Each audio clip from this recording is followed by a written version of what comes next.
Okay, you good? Good, Oscar? Good evening, everyone. This is the Board of Trustees regular meeting. It's July 11th, 2017. It's 7:30 p.m. on the dot. This is meeting number 2017-13. Please take the roll. President Barry? Here. Order? Here. Trustee Streit? Trustee Stalker? Here. Trustee Olenichek? Here. Trustee Desmond? Here. And Trustee Phelan? Here. We have a quorum. Thank you. Would everyone rise for the pledge, please? I pledge allegiance to the flag of the United States of America and to the republic which stands one nation under God, indivisible, with liberty and justice for all. Do we have public comments this evening, Jane? No. Okay, I'm informed we have no public comments. We have conflict of interest disclosure, item number 4. Does anyone have a conflict to disclose with any item on tonight's agenda? Hearing none, we're going to move on to number 5, which is the beautiful yard contest. And I'm going to call up with me Clerk Quinlan and June Curtis to the podium, please.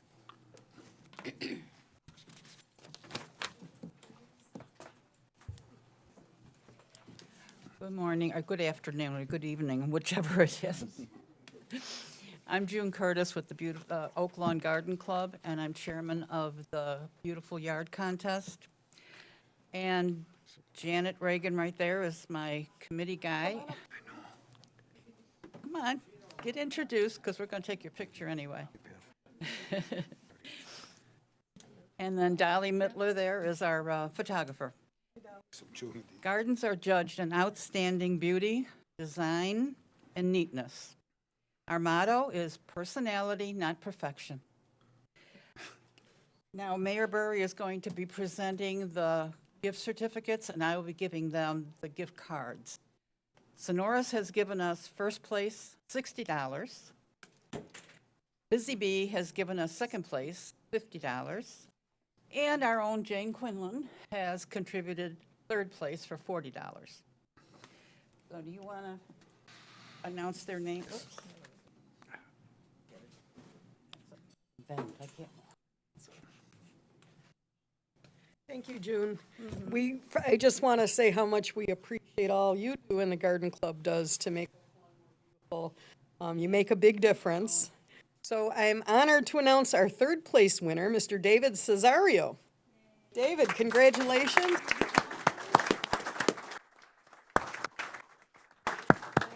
Gift card to give you, and this beautiful certificate is. Thank you. And please hang around because we're going to take a photo of the group, okay? Thank you. You can just sit down. All right. So our second place winners are the Pazinski family. And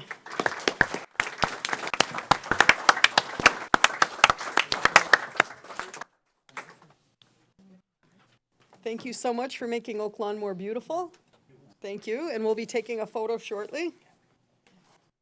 And our first place winners, Maria and Richard Kryzik. Congratulations.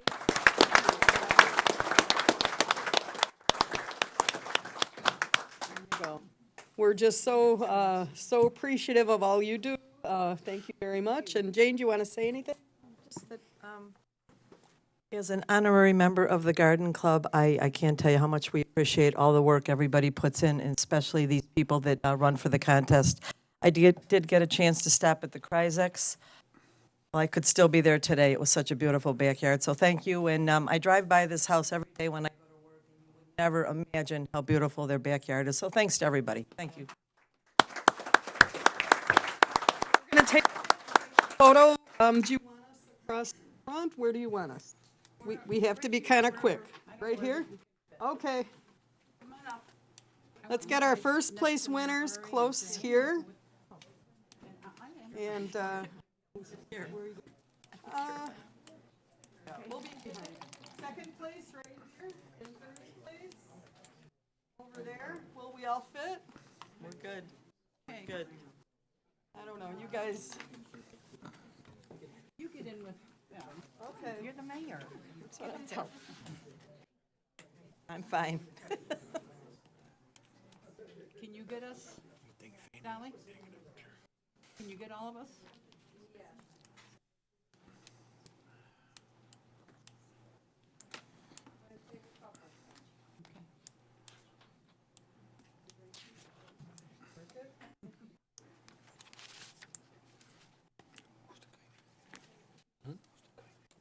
This way? Sure.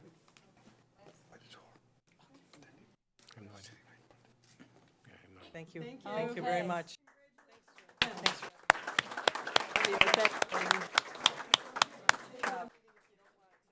Thank you so much. Okay. I just want to say one thing. Jane Okay. Quinlan has been such a Can big you help. say it in the microphone, please? Jane has been such a big help. Anytime we need anything, she's right there. Thank you. Thank you. And we hope if you're watching and you feel your yard can compete, maybe consider joining the contest next year. That'd be great. Item 6 is a request to approve the Hawk Ford tent event on July 20th through August 1st. May I have a motion on 6, please? Motion to approve. Thank you, trustee Oliniechek made Second. that motion, seconded by trustee Desmond. Any discussion? Let's take that vote, please. All in favor? Aye. Aye. Opposed? Motion passes. Thank you. Item 7 is a discussion on Oaklawn matters and other communication strategies. I'm going to start by recognizing trustee Oliniechek. Well, everyone, the numbers came in, and the cost for running our newspaper went over the $20,000 that I was very confident. Matter of fact, I said that I would eat my shoe if we spent over $20,000. It came in at $71,000. So it wasn't quite the 100, but it was $71,000. I will tell you that the information that was put in to our monthly newsletter was very valuable. Many people enjoyed reading it about the community, about the different activities that have been happening in the village of Oak Lawn. It's just disappointing that our ad revenues did not come in as we were projecting. So I did put together a packet for the village board. If you could just take one down, take one, oh, sorry. There.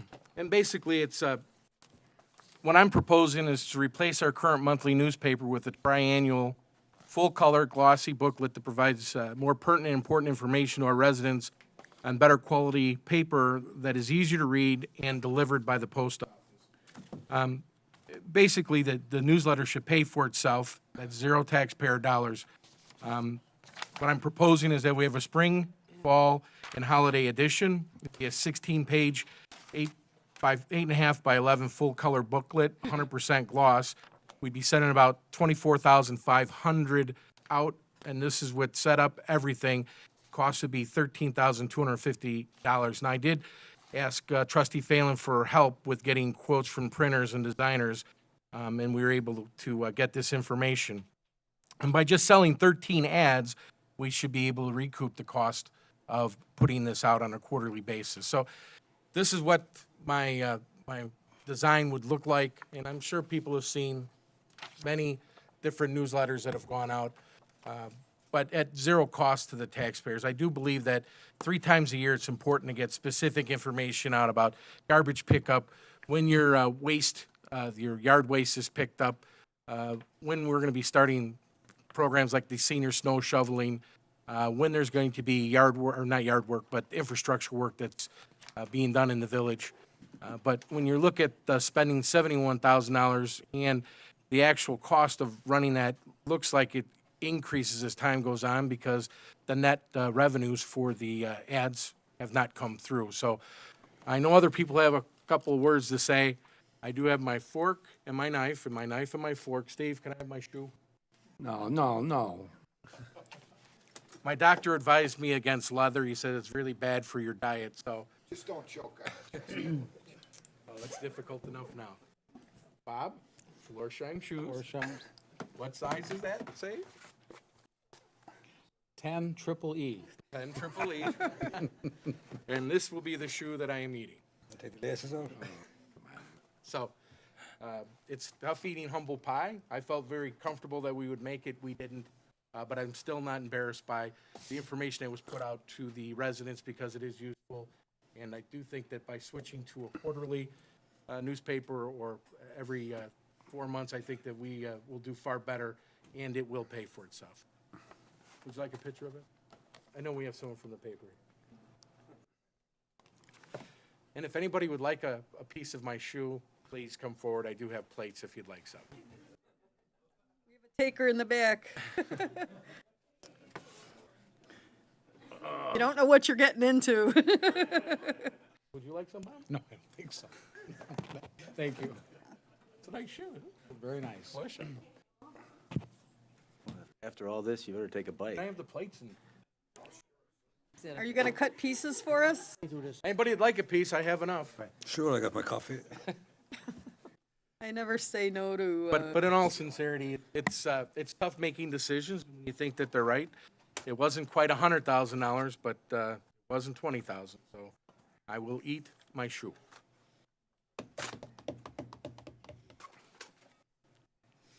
Everyone waiting? You can go on. oh, no. I got a comment, Mayor. Yeah, Sure, trustee Stalker. I understand and appreciate the fact that the village is not in the position to, Can you hold up a piece, Alex? I'm sending you some down. Oh, no, for the the, village is not in a position to spend money in excess of the budget. But John, I think that probably what happened is that you came to us and forks too. offered to bring us a paper that would very quickly pay for itself. I haven't seen the advertising in this paper, and I'd like to know what your commitment would be if we were to continue with this paper as far as the cost is concerned. Yeah, I'd like you, John, to give us an assessment of where we're at, why we didn't meet the budget. I understand we contractually obligated to you for 1 year. We've only been a little more than half of that, or 3/4 of that. No Mr. business, Mr. Fanning, can you come up and, no business state your succeeds name and in if you one live in year. Oakland? But Madam Mayor, I understand from the village manager that Mr. Fanning was willing to stop the paper at no cost to the I'd like to have him give us a report on where we're at with this Okay. place. Okay, Mr. Fanning, you have the floor, sir. Can you state your name and let us know if you live in Oak Lawn? My name is John Fanning, and I live in unincorporated Cook County, not in Oak.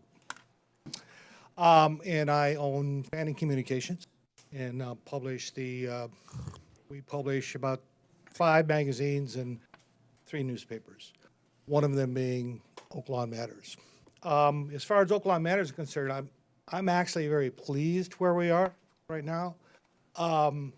Consider this, I mean, the idea that we were going to make 100% in our first year, I don't know really where all that came from. And certainly, it's a possibility, but that would make us the most successful product in history. I mean, the most successful product ever in history was the iPhone, and it did not make money in its first year debut. You usually don't do that. So consider what we were doing. We introduced a new product to the people of Oak Lawn. They had no idea what it was. Even today, some businesses don't understand that this product is mailed to every home in every business. So there's an educational process that you have to go through to let people see the product and understand why the rates for advertising are as high as they are. Overall, it's the best deal in the world. I mean, if a business wanted to mail a direct mail number 10 envelope to every home in Oak Lawn, it would cost $8,000 in postage alone. And for $2,000, you can get a full-page ad, and it goes to every place, and everybody's going to read it or see it, whereas direct mail, over 90% are thrown in the garbage. So it's a great deal, but that's the education that we had to take and still have to do when we're talking with people in businesses. Despite that, we have a lot of advertising coming in. And we just actually have commitments now going forward for another car dealer who has taken out a commitment for a 6-month run. Another full page actually has gone out that we signed, along with Mancari's that wants to continue. They like the results that they're getting. So we know that we're writing checks ourselves to the village of Oak Lawn every month because we realize a surplus in revenues from our end. There is some problems we did run into that we've tried to address and would like to address if the paper did go forward. One of those is we have a shortage of color pages, and advertisers want color. And we only have 4. We do have a printer who would give us 8 for less money than we're paying now for the newspaper. So with the 4 additional color full pages inside there, I'm real confident that we can get more full page advertising. A car dealer wants to compete with another car dealer that's advertising there, but they want the same thing. They don't want a black and white ad if their competitor has a color ad. So they want color. And the nice thing about that too is there's a premium charge for color. The other thing too is the product. We've never received any complaints on the content that's in there. We received complaints sometimes when people didn't get the product delivered to their door. But that's not our problem, that's the post office. But it's a really good product. And I also think it's important to understand what the concept was at the beginning. Our fee for doing the newspaper is $3,000 a month. That's $36,000 a year. That does not cover the cost of a single person on my staff. Everyone who's full-time makes well above that. So this was never really about making money from our perspective. It was about saving communities and about ending fear and about ending violence. We know that people go to bed hearing about the latest carjacking, and they wake up in the morning, reading or hearing on the news the latest shooting. A lot of seniors are afraid. They're becoming shut-ins. And we felt that it was extremely important that someone produce something that shows the positive side of communities.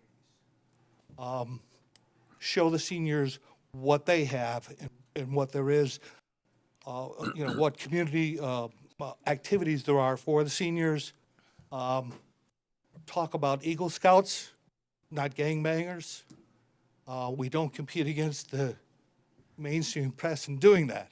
And I think we were very successful in putting out that product and changing the lives of some people who felt that they wanted to get out and actually engage in the community, in garden clubs, in other activities that community has that they will never read about in the mainstream press.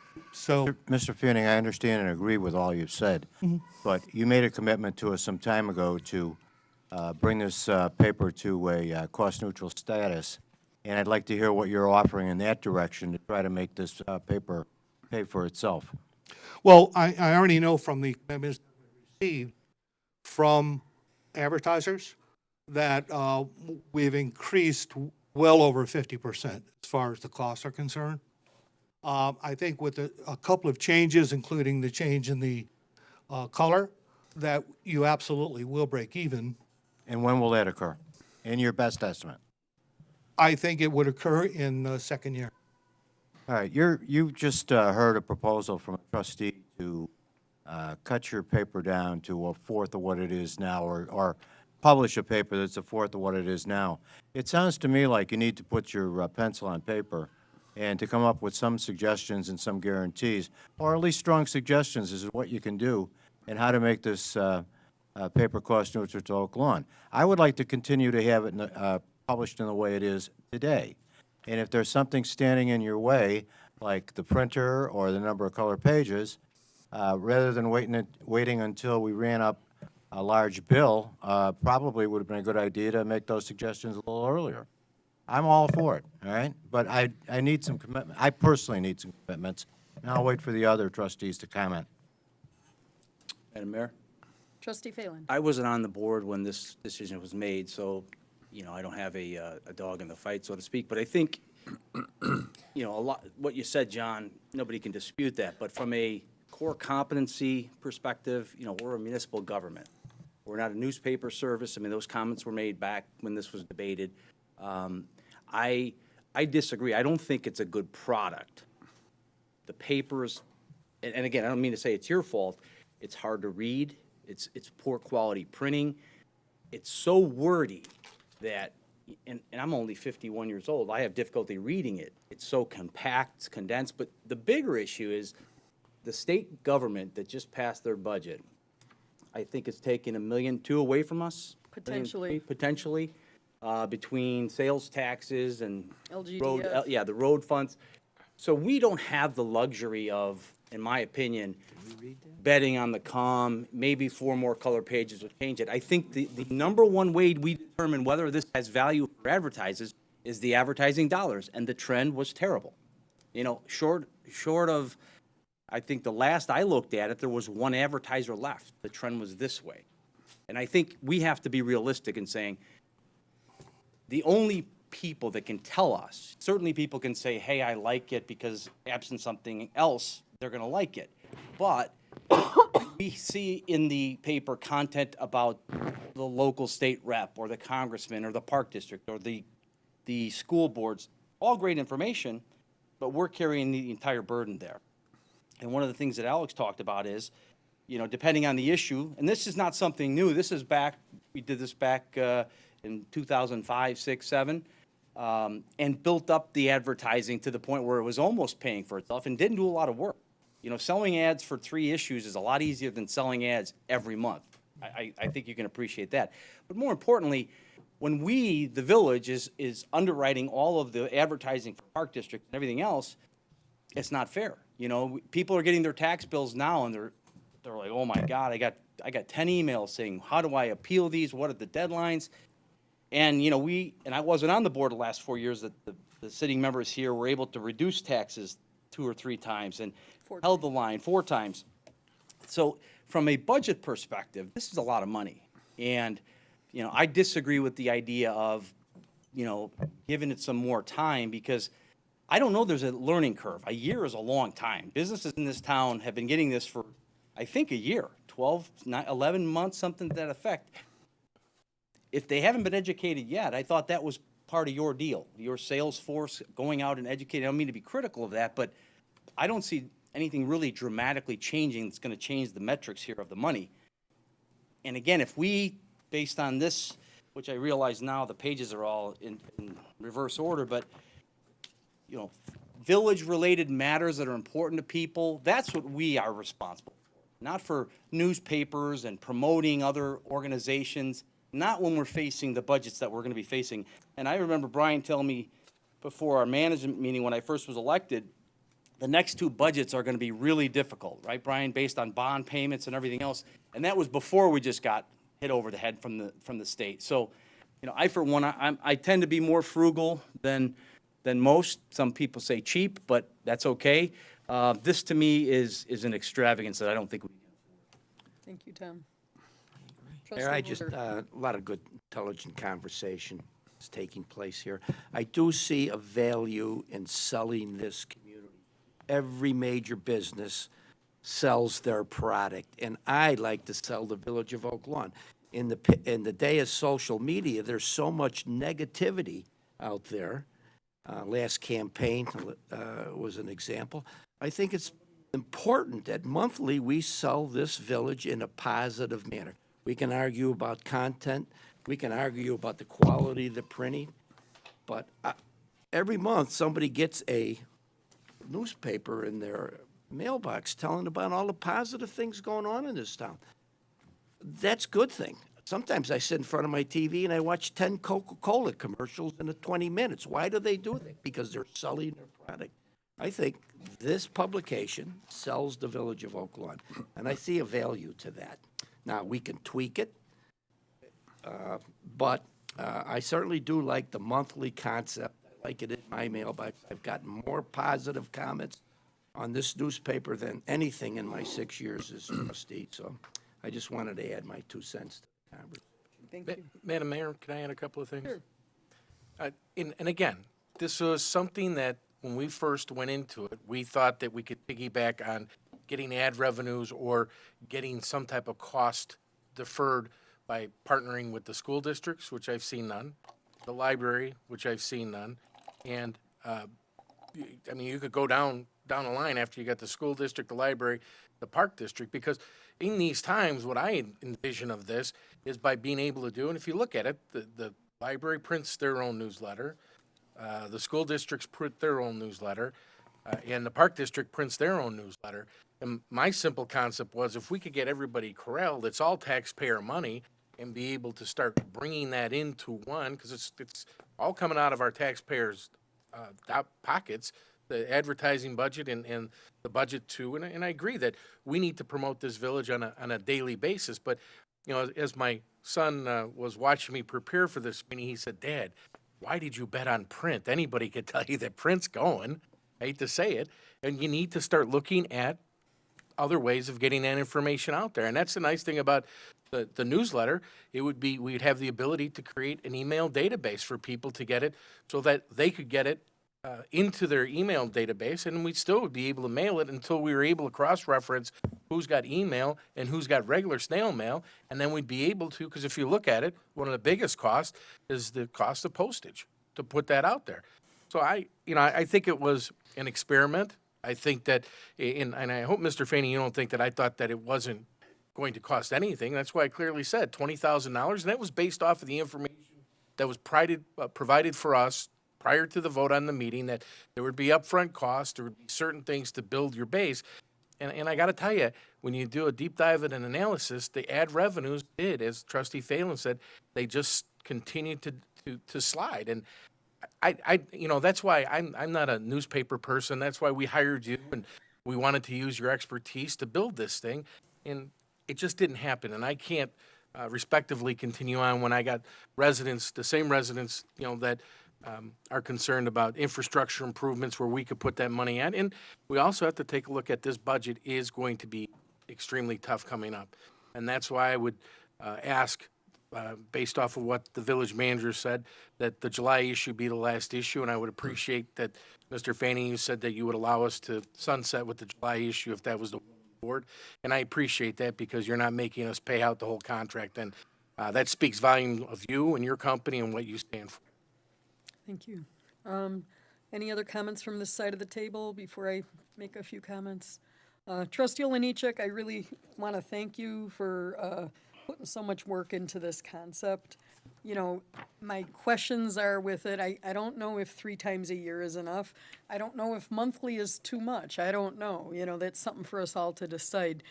When you ran your numbers, though, Trustee, did you include like page formatting and who's going to write it? All included. Okay, very good. Because that is my fear, as but many residents don't know. We don't have a public relations department in our village.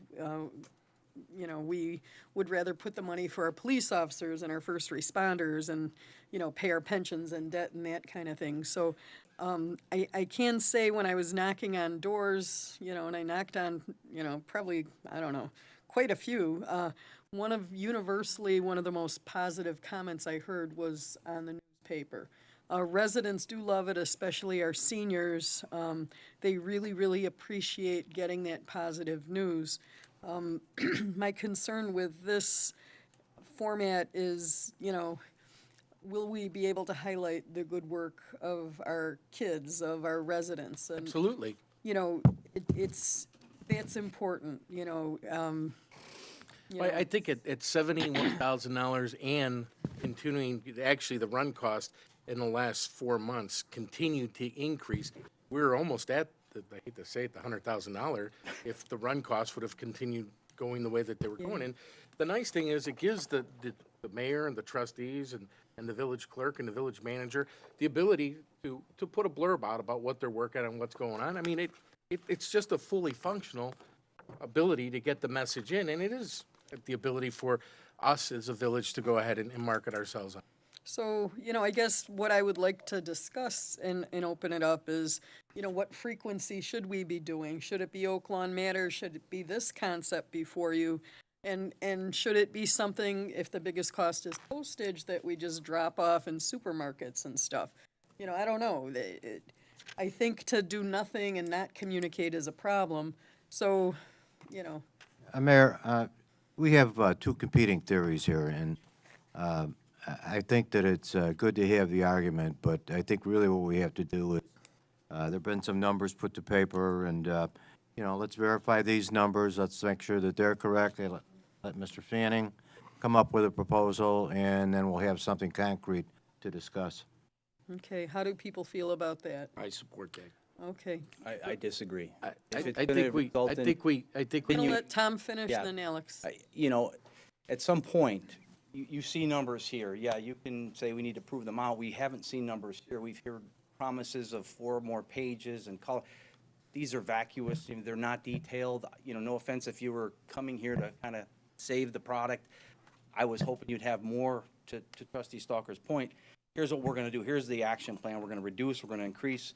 You sell, we have another car dealer. That's one more ad, or one more ad buyer, when this thing, and again, I think you said you only get 3,000 a month, but you also get a commission on every ad sold, correct?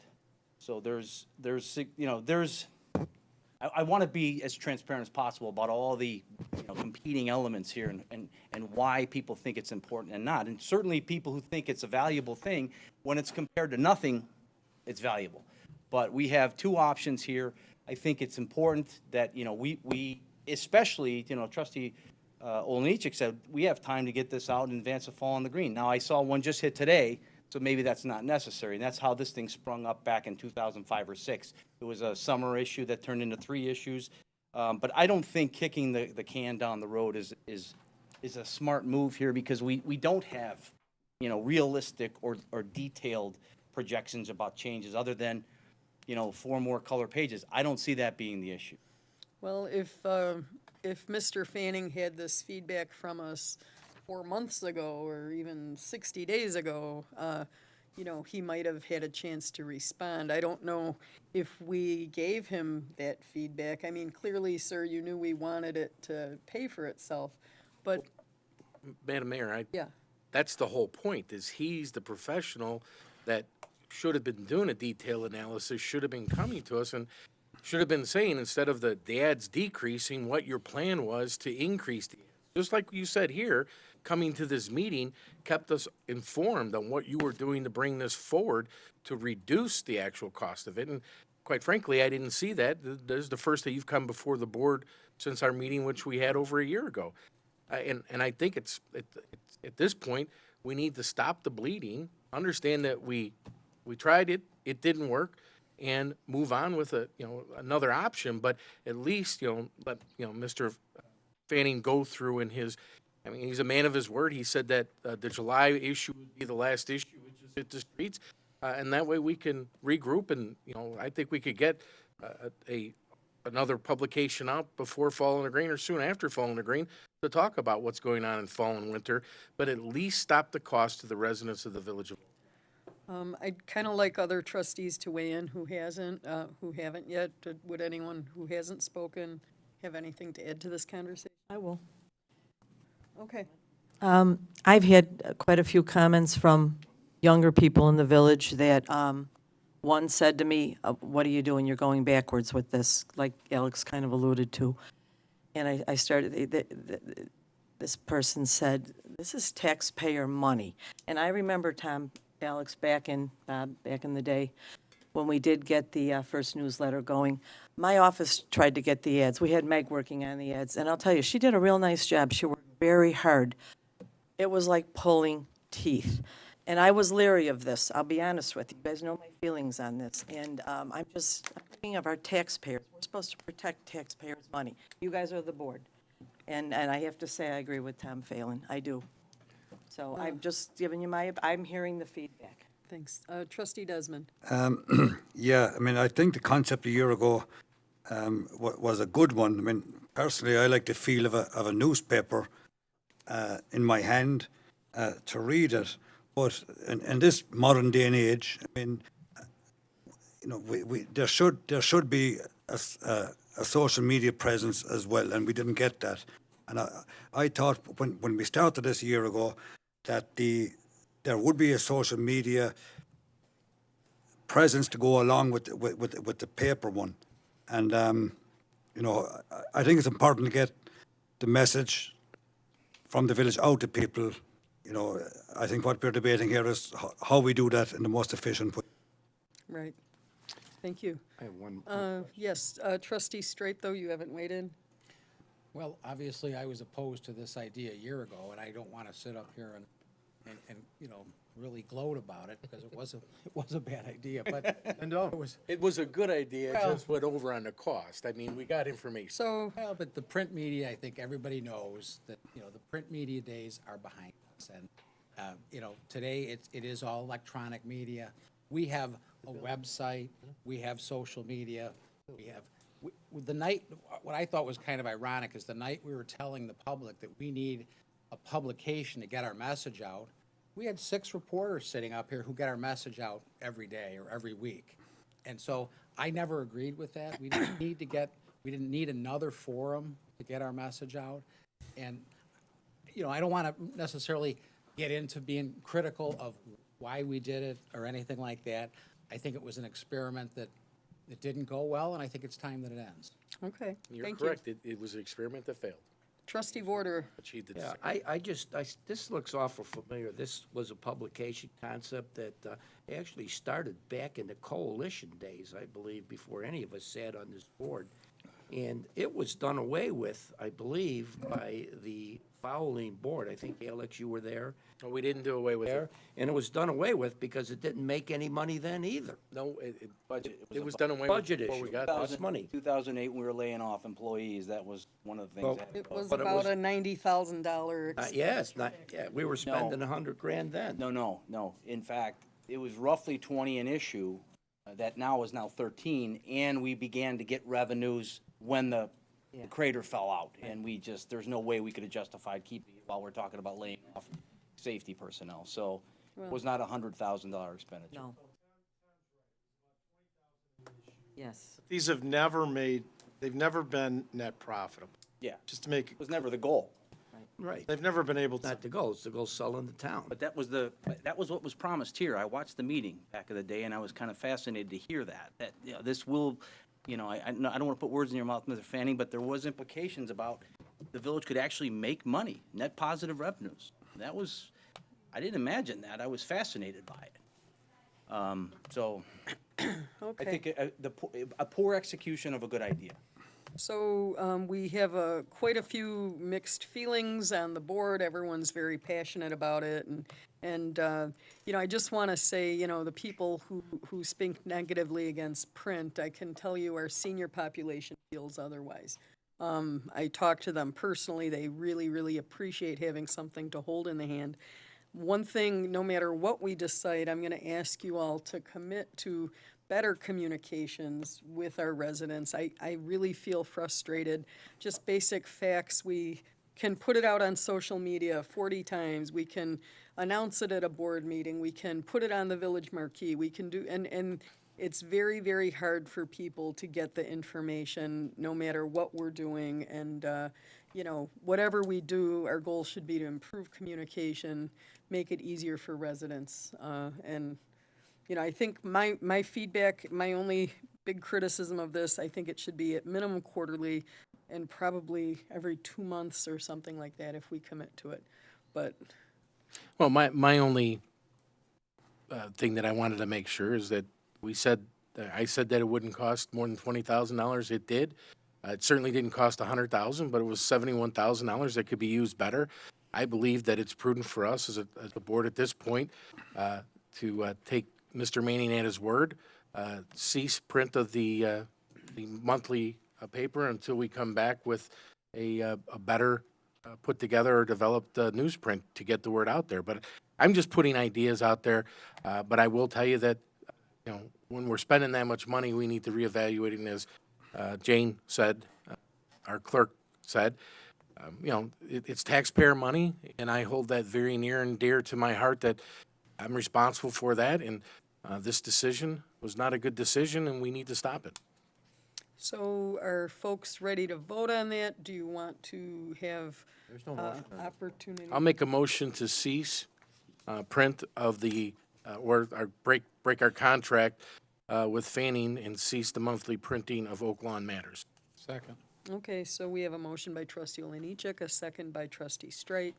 Any other discussion? Yes. Okay, trustee Stalker was first. It isn't social media, but this paper is online. Not exactly sell the information. I want to see facts and figures from both the proposed publication and from Fanning, and I want to see something that's guaranteed before I move on. Okay, Well, I can echo that comment, but I want, trustee Alex has said that we have a contractual obligation here as a village. We do have a 90-day opt-out clause in that contract. I haven't heard Mr. Fanning tell me that he will not hold the village to the contract that we've all signed. our Will you village, opt out? Are you going to not hold the village to the contract? Sure, absolutely. I don't work that. Thank you. And what, as long as I have this, but just one more thing. I didn't know I was supposed to be here until, so as far as preparing things and doing that, no. I think now would be your time to start preparing. Yes, I know, obviously. But I just wanted to make that clear. You told me to talk to him last week. so we have a motion. Any other discussion? Okay, I'm going to call the vote, please. Trustee Vorder, No. trustee Straight, Yes. trustee Stalker, No. trustee Oliniechek, Yes. trustee Desmond, Yes. trustee Phelan. Yes. Motion passes 4-2 to cease. Okay, thank you. Sure. Thank you. Okay. Thank you. Item 8 is approval of the meeting minutes for the closed meeting minutes dated May 23rd, 27. These are meeting number 2017-07. May I have a motion on 8, please? So moved. Thank you. Trustee Phelan made that motion. Do I have a second? I'll second. Mayor. Thank you. Trustee Vorder is our second. Any discussion? Let's take that vote, please. Trustee Vorder, Yes. trustee Straight, Yes. trustee Stalker, Yes. trustee Oliniechek, Yes. trustee Desmond, Yes. trustee Phelan. Yes. Motion passes. Number 9 is approval of the meeting minutes for the regular meeting minutes 2017-12, dated June 13th, 2017. May I have a motion, please, on 9? Motion to approve. Thank you. Trustee Vorder made that motion. Do I have a second? Second. Second by trustee Phelan, correct? Was that you, Tom? Yes, yes. Okay, thank you. Any discussion? Let's take that vote, please. Trustee Vorder, Yes. trustee Straight, Yes. trustee Stalker, Yes. trustee Oliniechek. Yes. Trustee Desmond, Yes. trustee Phelan. Yes. Motion passes. 10 is new business by village trustees. We're going to start in District 1. Trustee Desmond. Thank you, Mayor. Over the weekend, well, actually, over the last couple of weeks, I've been hearing again, and actually more and more about problems with rats. I know we had someone up here at the last meeting, I think, from the village discussing that, but the problem seems to be getting worse, and I'm hearing from people now that they're seeing, little rats. So that means that the rats are nesting, and people need to they need to be more careful, I think. I mean, the village can bait and put out poison, but it's really up to the people's yards. I mean, rats will go where they can get fed. So if you got dog food out in your yard or bird food, the rats are going to go there. I read somewhere recently that one rat can create 2,000 descendants in 1 year. So that's rats having offsprings and the offsprings having offsprings. So it's important that people call the village by all means, but they also have to be responsible for their own property. I mean, if you're feeding birds and you think that the rats won't eat the bird food, well, you're wrong. They'll eat the bird food. They love bird food.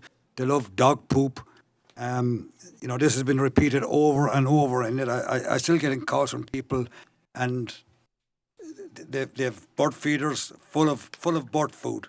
If you have fruit trees and the apples or pears or whatever you have fall on the ground, they'll eat that. The Jeannie, she has created a flyer, and actually this was at the suggestion of one of our residents, that we need to physically create something that can educate people. So hopefully in the next couple of days we can get these out. They'll be at Village Hall. I think Oscar, I think you'll be able to get this up on TV at some stage. Again, I mean, the rats will go where they're fed and where they can find shelter. So it's important to keep the yard from clutter-free. Again, you can call 708-499-7820 if you need help with trying to control rats. But again, don't feed them, don't give them shelter. Thank you, that's all I have. Thank you. I'm going to repeat that number one more time.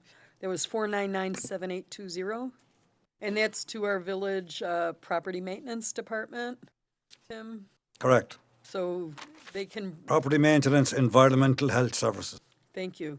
And so they will come to your home, kind of assist you. Well, I think what we need to do, they will go out and bait, but we also need to educate people that go out to their home, like you said, look around the yard, tell them, okay, get rid of that bird feed, firewood, get it up off the ground, and anywhere where rats can hide, we've got to eliminate that.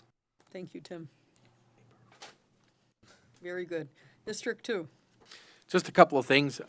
Later on the agenda, we are going to be looking to get the legal ability for some properties that have been long-term blemishes in the 2nd District. So I would hope that this board here would support the demolition of 9245 South 55th Court, which our staff has done a great job. They were just up in front of a judge last week, Friday, for that, which they're speeding it through. We've gotten permission to secure it and to abate. And then 5857 was 90th place. I know that staff's been working on that for, 3-4 years now. So I'm happy to hear that we're moving forward on it, that we're actually going for demolition of the properties. It'll bring a lot of relief to the neighborhood and hopefully help out with the rats. Today, we met with ComEd, in our local ComEd rep, the mayor, village manager, and myself, got our 2016 annual report. In just a brief of the report, the village of Oak Lawn is doing better. This report's pretty thorough, but we've made significant increases in reliability. We're at 99.82 now. So for residents that have gone through some of the power outages of the past, the millions of dollars in infrastructure that ComEd's put into our system, along with the hundreds of poles that have been replaced, is making a difference. But as the mayor, the village manager, and myself explained to ComEd, that's what people's expectation is. When you turn on your lights, you want them to work. When a storm comes through town, you don't want to lose electricity. So right now, they're doing what they're supposed to do. It's not any above what the minimum expectation is, and we want them to continue putting money into the infrastructure of the village of Oak Lawn, because the facts speak for themselves. We had an aging infrastructure. It took a full court press by this here board and former board to go after Commonwealth Edison, and now we're finally getting the reliability that our residents should get. And we want to make sure that we keep that up. And there are a couple of hot spots that we did talk about. One of them, Bob, is in your area that we still have some high frequency of outages on. But Commonwealth Edison understands. They understand that we are going to continue a full court press, and we want and need to have consistent electricity under any circumstance, whether it's storming out or whether it's hot out. So I think it was overall a very good and constructive meeting, and the numbers speak for themselves. So I'm sure some of the newspapers want to give me a call to get that information. Mr. Napleton and his Napleton group put on a great car show this weekend. If you didn't make it there were a lot of cars. I know, Terry, some of the cars that were out there were brand new when you were my age. They looked really, really nice. Huh? I owned them. You owned them, yeah. But it was a great event, great music, great food. And the beautiful thing about the U.S. Car Show that was run there, that all the money that's made from that goes to support the USO Illinois. And it's great when you see a business in the community give back like the way they did. So if you're looking for a Honda, stop by Napleton and let him know we appreciate him and the business that he does in Oak Lawn and his generosity towards our USO and our veterans. And then finally, number one question I've been getting asked about what's going on Central and roughly 97th Street. The old bike trails, when I was a kid, the BMX bike trails have been rumbled over, and there's a lot of infrastructure improvement to the Stony Creek, and this is the continuing commitment that MWRD, Metropolitan Water Reclamation District, is doing to help us in the village of Oak Lawn increase our water flow so that when we do get hit with rain, probably coming tonight, the creek system is what all of our stormwater goes through, and they've done a huge project. I don't know, Trustee Stride, have you seen some of the work they're pretty impressive? Yes, I have walked through through Oak Lawn Creek there, and it is very impressive. And that usually is a gathering point for a lot of debris and stuff for when the water comes through. So I know that will help the water drain out of there, and we're very appreciative. I know they're probably, Larry, they're what, about halfway done with the job that they're supposed to do? So I'm very happy with that, and that concludes my report. Thank you. Thank you. District 3.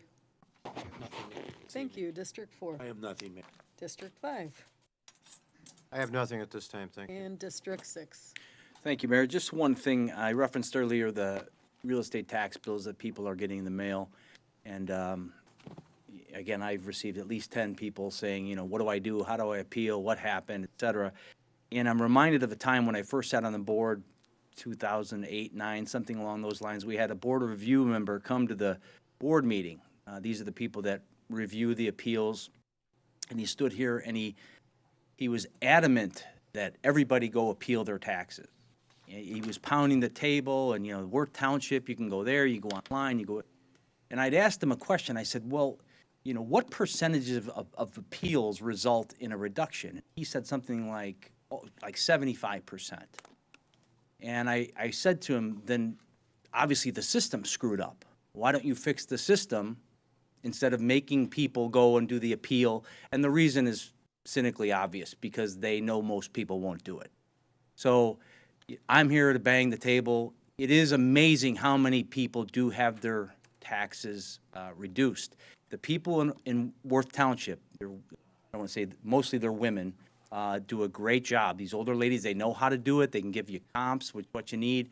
The problem is if you go there, you might be in line for a couple hours. So the deadline, I believe, is the 24th to file your appeal in Worth Township. You could do it online. If anybody else wants to add, but I really encourage everybody out there. Maybe we can put it on our village website or the whatever else we do, the banners, Jane, because I'll never forget, the knowing look that I got. This is Illinois after all, and you really have to be on the ball here to make sure you don't overpay your taxes. That's all I have. Yeah, thank you. I'd Okay. like to add something to Sure, Trustee Stalker. comment. The people of Worth Township will also tell you if, and this doesn't happen often, but if you want to appeal your taxes, and your taxes are already lower than your assessed value should be, they'll tell you that. So don't be afraid and go and talk to them. If you can do yourself any good, they'll help you. If you can't do yourself any good, they'll tell you that as well, and they're pretty honest. Thank you. Mayor, can I just add one thing in there? Tom, I know that there are two places where you can go. There's one in Cook County Assessor's Office, and then it's the other Cook County website.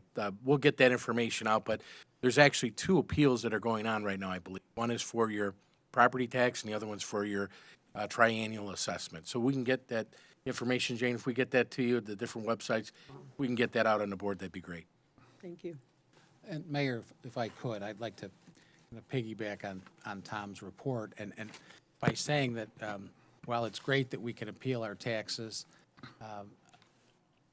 I saw a property value, assessed value increase of 24% on some property that I own here in town.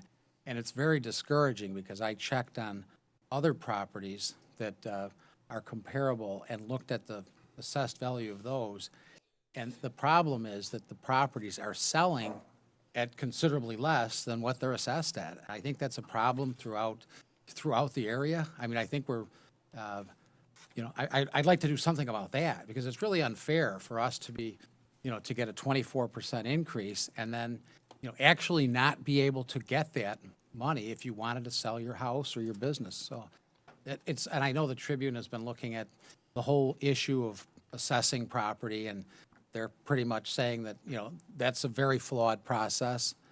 But it's for us as a community, it's just, I think for all of our residents, I think it's disheartening to think that, you know, they tell you that, you know, your house is worth, let's say $200,000, but there's, you know, you couldn't sell it for $175,000 if you tried. Now, just throwing out some rough numbers there, but I think they're pretty accurate. I don't know if anybody else has seen that, but that's, you know, that's what I've been looking at, so.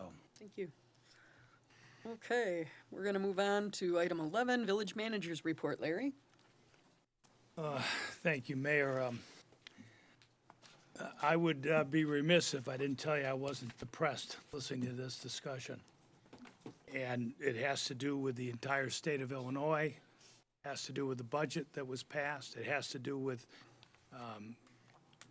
certain government services, how we provide them. And I have to tell you, trustee, I would echo what you said. I would urge everyone to look at their property tax bill and to appeal the value of their home, what the proposed assessment is. If you believe, as you've heard, 3 of your elected officials state tonight as far as your tax bill. I too have been receiving calls, and I've seen increases in excess of the 24% that Trustee Strite has mentioned. It's absurd. I do have one advantage, and that's I've seen the assessment procedure done in 2 other states where I've served as manager. It's been done at the local municipal level, done by elected officials such as your village clerk, your mayor, and your trustees, who you trust and who you can go down locally to your village hall or your city hall and meet with, or it's done by professionals that are appointed by that local village manager or city manager. And the process has a local board of review that are appointed by the mayor and your trustees. So I know this will go nowhere tonight, other than to tell you the system is broken substantially in this state, at the county level and at the state level. And it is so bothersome. It has not been an easy week. I shared with some of you trustees over holiday weekend, the number of emails, the back and forth, the lack of clarity, what was being done. A budget bill of 254 pages, ballooning to 754 pages. It has remnants of, quite frankly, of other issues we've seen at the federal level where legislators are approving legislation of 1,000 or 2,000 pages or more when they clearly have not had time to read it, nor their staff. Why I share that with you is briefly, and I'm angered. I'm angered because you all in Oak Lawn buy locally. You shop locally. That's something that the Chamber of Commerce and your mayor and board up here have preached, to buy your automobiles locally, to buy your goods and your wares in this community, and to show it. And why do we encourage you to do that? Not only to support your local merchants, but there's a sales tax, and a portion of that sales tax that you pay, a state of Illinois sales tax, is rebated back to the village, and it's used so that your property taxes don't have to be as high. Well, in the midnight hours when this budget was approved, they approved a 2% collection tax. Let me repeat, a 2% collection tax that the state of Illinois gets for collecting your sales tax and for the service they provide to give it to our finance director and put it in your budget book and help keep your taxes low. Well, guess what? That constitutes over $300,000 a year. $300,000. 2 police officers or 2 firefighters that could be in your budget that are going to be impacted when your mayor and your board consider the budget being prepared this year. I must have sent 4 emails to the Illinois Municipal League, and I said, am I reading this wrong? I don't know of a bank, I don't know of any institution that puts a 2% collection fee on monies of that magnitude. Nope, unfortunately, I'm not reading that right. So, though I haven't seen that fully develop in the newspapers. It was opposed by the Illinois Municipal League, but that's what's going to happen. Make no mistake about it. That money, which statewide is supposed to amount to $60 million, $300,000 from Oaklaunians, and the balance from all over the state of Illinois, taking it from your local government services, which you know, and which you entrust these men and women on this board to be good stewards of your money, and going to the state of Illinois, and I have no idea what it goes to. I can't even sit here and tell you what it goes to. Mayor, that's the end of my discussion. I apologize, but I have to tell you, it is so frustrating and disappointing. Yes, yes, Larry, and they're proposing a 10% reduction in LGDF, which we're kind of differing in opinion. You think it might be revenue neutral, but I'm hearing it may be as much as a $900,000 hit. I'm only reporting to you at this point, So- Mayor, and I respect your position on this, but I've asked the Illinois Municipal League. They have responded. I've given communication. I will be sending that in your till.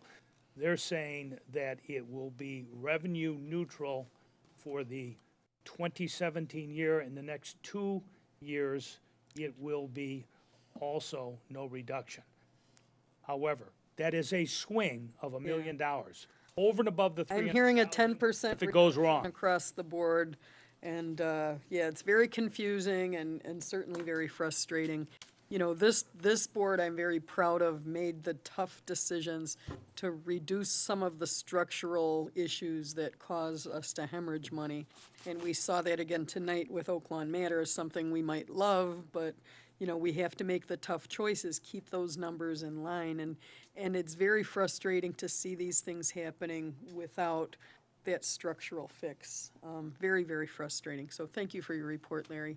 Item 12 is ordinance 171339, an ordinance amending Title 7, Chapter 2, Section 4, and Title 7, Chapter 1, Section 18 of the Oak Lawn Code pertaining to the fees charged for services provided by the fire department. May I have a motion on 12?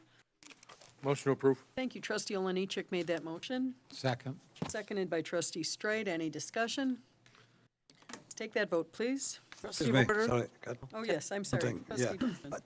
These fees, I mean, they will more than likely be passed on to the insurance companies, Correct. correct? Correct.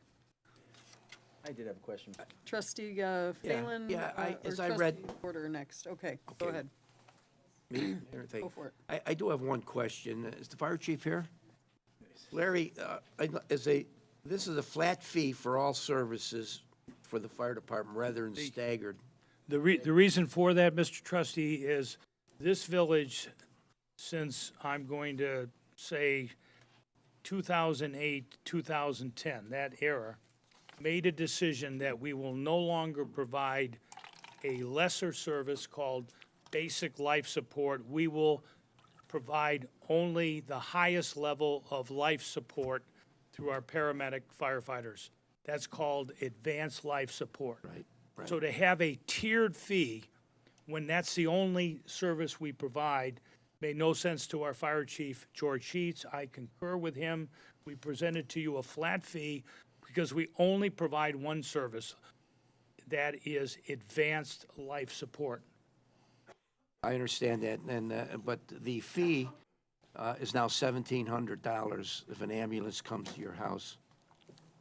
But as I look down that Olds fee, on occasion, we will send an ambulance or a fireman when a invalid or a cripple falls out of bed, and we charged him $100 in the past. We're now going to charge him $1,700 for that response? I'll let the chief respond to that. George? Chief, can you speak into a microphone? I don't know if you have one, but the people at home have commented that they can't hear anyone on the side table, so Thank you, chief. thank you.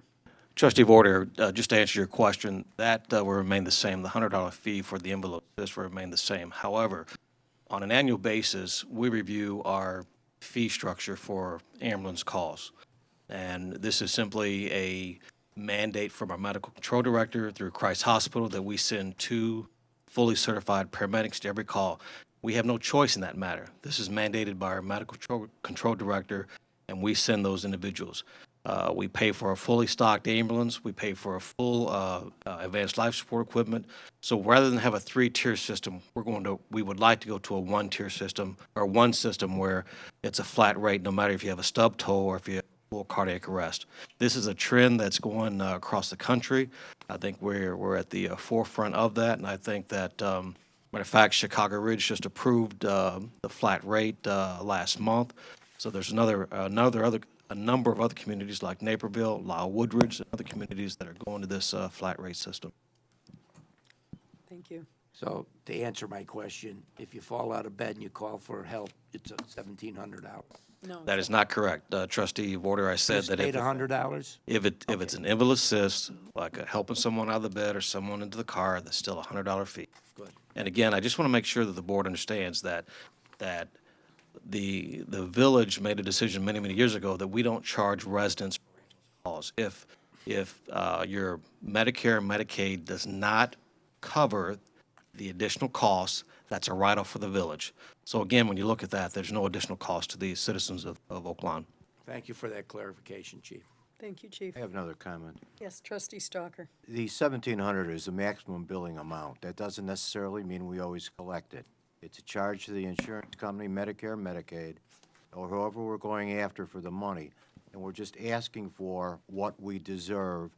We're sending the same ambulance out. It's fully equipped for advanced medical support. The paramedics are trained for advanced medical support, and they can offer it. So we are allowed to bill for it, and we should, so that we as a village can at least try to collect more money. Thank you. Any other discussion on item 12? I just want to clarify one thing you said. and Trustee Sorry Desmond. for holding things up. So, Chief, so some of the tubs, so if someone stubs their toe or goes into cardiac arrest, we send the same personnel and the same equipment? That's correct. Again, I as fire chief and you as a board of trustees, you have no choice in the matter. This is mandated by our medical control authority, which is a physician through Christ Hospital who says, this is how you're going to operate. This is the system that we've decided, and this is how you're going to operate. That's done consistently. So it's we talked about financial issues. The cost of doing business is certainly going up. The cost of equipment goes up. So again, we're passing on those costs. But again, I just want to make sure that the board and the citizens understand.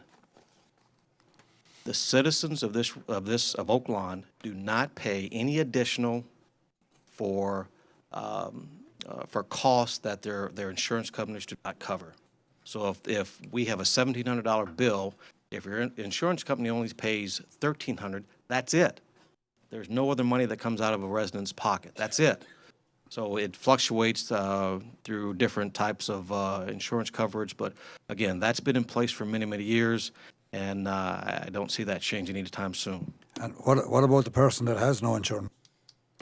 Well, there's something that is called write-off. There's a considerable amount of write-offs that we it's about $2 million a year that we write off in revenue. Microphone? Use the microphone, please, Brian. If the residents do not have insurance, it is a cost to taxpayers.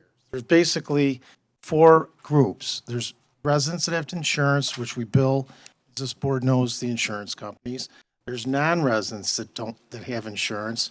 We also bill those insurance companies. The challenge are the people that don't have insurance that are either residents, and George already said, we don't bill those residents for the out-of-pockets. But the challenge is collecting on those residents and non-residents that don't have insurance, and it ultimately is a cost to taxpayers. So I want to make sure that the board understands that. Okay, thank you. I just want to make sure that the board understands that there is a considerable amount of write-offs that our insurance company, or the company that we use for billing services, writes off. And if an individual that is a resident cannot pay that bill, it's written off. So I just want to make sure that's clear with everybody. So don't want to say that the finance director is not correct, but the majority of the time, that is written off. Chief, It's written off, but it's still a cost to taxpayers. Madam Mayor, can I? Phelan actually hit what's next. Yes. Thank you. I think you addressed my question. I want to be real clear, though. So we had, prior to this tiered BLS, ALS, ALS2. The highest we're paying or billing was $12.50 for residents. So where we say there's going to be not a negative impact, is what you're saying is whatever we collect from them, their insurance, we'll take. That's correct. So that's where I have that clear. Where I still struggle is what triggers the invalid call versus the, is it they put a catheter in that immediately turns into some big AL? Or is it, you bill like a lawyer would bill? We did this, and this, and it adds up to $1,400? Or I never did quite understand how we can just say, oh, that's just an invalid call. Because I would always contend, if you can make that determination, then why are we sending a fire truck and an ambulance and a squad and have 9 people there for somebody who fell out of bed? Well, it's a very good question. But based on the reports that the firefighters do for the state of Illinois, based on what they articulate in that report, determines what is billed. If they use oxygen, if they use medication, things of that nature, it's considered an ALS call. If they put a Band-Aid on, a stub toe, for example, it's considered a BLS. So based on the information that's put in the incident report, which goes to the state of Illinois, our insurance company or our billing service takes that information and determines if it's a basic life support call or advanced life support call. And can people reject, they can reject the service, right? I mean, and I don't want to be taken by the ambulance. Yes, and Yeah. it happens, and they can call a private ambulance service to come in, and those costs are even higher. Okay. Thank you, trustee Oliniechek. And Brian, I understand that it's a cost to residents, but we're basically not changing the service that we provide for the residents of the village of Oak Lawn. It's always been this way. The money is going up. If you can't afford it, your insurance doesn't cover it. If you're a resident of the village of Oak Lawn, you're exempt from it. If you're not, you are. Right. But it's the same way with the billing, because I don't want some senior going, oh my God, it's gone up to $1,700, and I know a lot of seniors that would say, well, maybe it's just a heart palpitation. You still want everyone calling 911. They're not going to be hung up. If they're not covered under their insurance, they are not going to be required to pay for it. That's correct. Good. If I could, Mayor, I would add to what the trustee just said. To me, if you're covered by insurance, that is the fee that's permitted. In other words, we've had it happen, they don't want to say they're covered by insurance. That's more of an issue. You're covered by insurance, we're going to charge. That's the fee, because your finance director is absolutely correct. There's no such thing as a free lunch. The balance, taxpayers eat in Oak Lawn. Thank you. I'm going to call the vote, item 12. Trustee Vorder? Yes. Trustee Streit? Yes. Trustee Stalker? Yes. Trustee Oliniechek? Yes. Trustee Desmond? Yes. Trustee Phelan? Yes. Motion passes. Is ordinance 171340, an ordinance amending Title 7, Chapter 4, Section 1 of the Oak Lawn Code pertaining to the regulation of open burning. May I have a motion, please, on Motion to approve? Thank you, trustee Oliniechek made that motion. We have a Second. second by trustee Vorder. Any discussion? Let's take that vote, please. Trustee Vorder? Yes. Trustee Streit? Yes. Trustee Stalker? Yes. Trustee Oliniechek? Yes. Trustee Desmond? Yes. Trustee Phelan? Yes. Motion passes. We're on 14, which is ordinance 171341, an ordinance authorizing the sale of 2 surplus ambulances that have reached a useful lifespan. May I have a motion on 14, please? Motion to approve. You, trustee Stalker made the motion. Do we have a second? By trustee Phelan, thank you. Any discussion here? Let's call that vote, please. Trustee Vorder? Yes. Trustee Streit? Yes. Trustee Stalker? Yes. Trustee Oliniechek? Yes. Trustee Desmond? Yes. Trustee Phelan? Yes. Motion passes. 15 is ordinance 171342, an ordinance amending Title 9, Chapter 1 by adding an Article F, like Frank, establishing small cell antenna tower right-of-way siting regulations. May I have a motion on 15, please? Motion to approve. Thank you. Trustee Vorder made that motion, Second. seconded by trustee Phelan. Any discussion here? I do have one question. Was this brought up from staff as a recommendation? Yes. What triggered this? Because I know that, Technology, Yeah. we're, the next wave of technology is we're seeing requests from telecommunications companies that want to put small cells on, could be a street light, It could be a street pole, and they've been lobbying in Springfield so that this legislation doesn't go through, so they can avoid going to municipalities. Now, that didn't get passed, but it's still under discussion down in Springfield. So we're moving to try to get this done, and hopefully our legislators will understand that those streetlights and other municipal facilities are owned and maintained, owned by the taxpayers of Oak Lawn and maintained through your property tax. And private companies that go and charge you on all your cell phone and other personal devices are capturing revenue and don't want to pay for the true expense. No, I think it's a great catch, but does that go far enough? Like, I know ComEd owns a lot of telephone poles and other things. Will any of this help us at least with that? You know, I would yield to village council on this matter. I don't think we're out of the woods on it. They are very clever in avoiding municipalities. All right, no, I think it's a great first step, and I'm glad that we're ahead of it, and I appreciate that. I'm all for it. I just wanted, you know, it's a very thorough, whoever put this together did a great job, and I just want to make sure we're protecting the citizens, and, you know, that there could be cash flow from that if we do it right, too. True. The example would be your master antenna ordinance that you put in place over 5 years ago, so that it drives these companies to first come to the municipality and place it on our water towers or other buildings or stealth antennas before they go to a private building. They have to first go to the municipality, and we capture six-figure revenue from that goes in your general fund budget every year. Thank you. Trustee Desmond, you had a question. Yes, and Paul, you can maybe answer this. Will this also fall under the prevailing wage ordinance that we passed a few months ago for the work on the cell towers? We passed an ordinance that any work being done on any of the cell towers, they would have to adhere to the, Necessarily a cell tower. I'll go back and look at that, but it should, we can amend that if we want to capture. I think we should, yeah. Trustee Desmond is making an amendment then. No, so amend a separate ordinance. Okay. That we talked about for required prevailing wage labor to go up onto the tower or onto the light pole. Right. It applies to this ordinance. I have to get back to you on Okay. If it doesn't, that. I'll bring it back. okay, very good. And you're fine with that, Trustee Desmond? That he'll research it and bring it back if it does not? So does that mean we vote on this or not?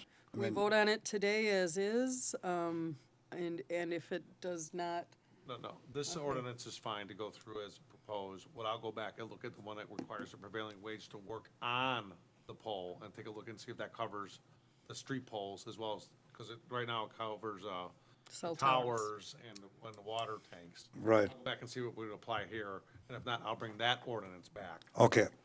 Okay, very good. And you're fine Thank with you. that, Trustee Yes. Desmond? Okay. Any other discussion on item 15? Let's take that vote, please. Trustee Vorder? Yes. Trustee Streit? Trustee Stalker? Yes. Trustee Oliniechek? Yes. Trustee Desmond? Yes. Trustee Phelan? Yes. 16 is consideration of a second amendment to the commuter parking facility improvement grant agreement.